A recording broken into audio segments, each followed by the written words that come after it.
Health news మీకోసం.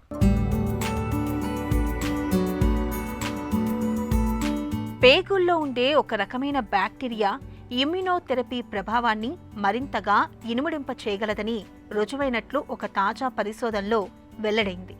ప్రాణాంతకమైన cancer కణితులకు చికిత్స చేయడంలో ఇవాళ ఇమ్యునోథెరపీ రోజురోజుకి ప్రాచుర్యం పొందుతుంది. ఇది రోగనిరోధక కణాలను కణితుల మీద దాడి చేసేలా పురిగొల్పుతుంది.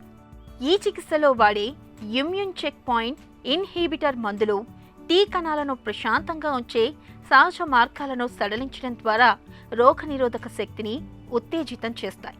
అయితే ఇమ్యునోథెరపీతో సుమారు ప్రతి 5గురిలో ఒకరికే ఫలితం కనిపిస్తూ ఉంటుంది. ఎందుకంటే కొన్ని కణితులు రోగనిరోధక కణాలను అణిచివేస్తూ ఉంటాయి, మందుల సామర్థ్యాన్ని తగ్గించేస్తూ ఉంటాయి.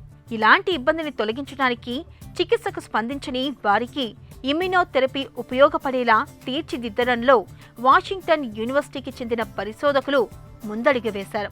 ఎలకల పేగుల్లో ఉండే రుమినోకాకస్ నావస్ అనే బ్యాక్టీరియా ఇమ్యునోథెరపీ ప్రభావాన్ని ఇనుమడింప చేస్తున్నట్లు పరిశోధకులు గుర్తించారు. క్యాన్సర్ కణాల మీద దాడి చేసేలా శరీర రోగనిరోధక వ్యవస్థను సమీకరించడంలో ఈ బ్యాక్టీరియా ముఖ్య పాత్ర పోషిస్తుందని శాస్త్రవేత్తలు పేర్కొంటున్నారు.